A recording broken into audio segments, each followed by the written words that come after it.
Les funérailles de la reine Elisabeth II ont eu lieu et désormais le règne de Charles III démarre. Mais déjà, le nouveau monarque envisage des changements de taille. En effet, l'on apprend du Daily Mail, que le père de William et Harry veut un couronnement allégé au printemps prochain, afin de refléter sa nouvelle monarchie.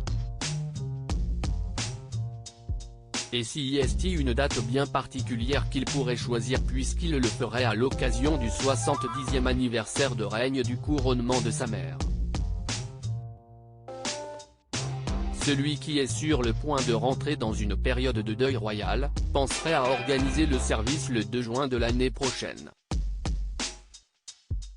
L'opération Golden Orb, qui est le nom donné à la planification du couronnement de Charles, est déjà en cours. Des sources ont révélé que la cérémonie de couronnement devrait être plus courte, plus petite et moins chère que celle qui a vu sa mère couronnée reine en 1953.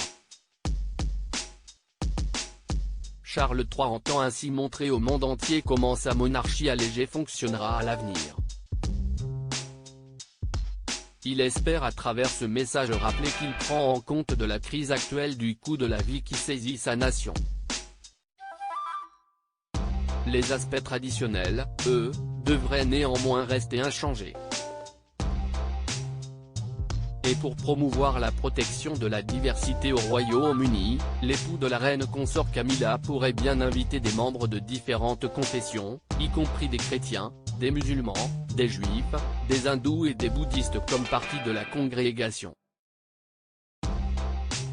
Une cérémonie majestueuse et, très, coûteuse, mais ces informations ne devraient pas tout de suite être rendues publiques puisque la famille royale s'apprête à entrer dans une période de deuil royal.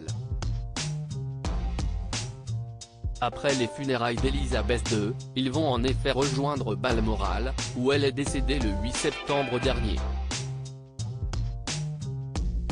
Mais l'opération Golden Orb est en tout cas bien lancée, et si Sa Majesté a dû attendre 16 mois pour sa propre inauguration en 1953, celle de Charles devrait avoir lieu dans un délai beaucoup plus court.